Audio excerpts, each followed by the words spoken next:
हैदराबाद के राजेंद्र नगर और जलाल बाबा नगर की आवाम ने सदर मजलिस व रुकन पार्लियामेंट हैदराबाद बैरिस्टर असदुद्दीन ओवैसी की मिल्ली खिदमत से मुतासिर होकर इन्हें मोहब्बतों, दुआओं और बेपनाह अकीदत से नवाजा।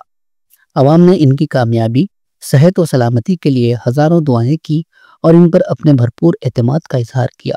इस मौके पर मजलिस के रुकन काउंसिल रहमत बेग कादरी और दीगर मजलिस के कारकुनान भी मौजूद थे, जिन्होंने आवाम के जोश व जज्बे को सराहा और सदर मजलिस के पैगाम खिदमत को आम करने के अज़्म का अदा किया।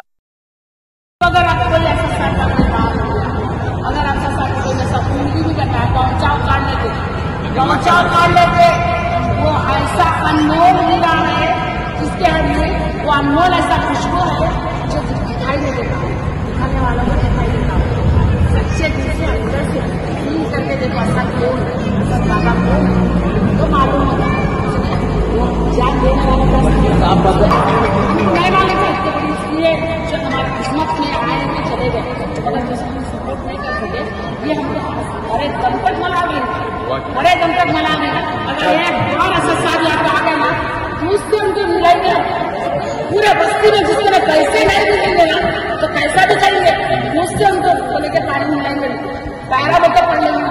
ऐसे मोमिन आदमी है, ऐसे ईमानदार आदमी है जो मुसलमानों के लिए जान निछावर करते हैं। सुने वो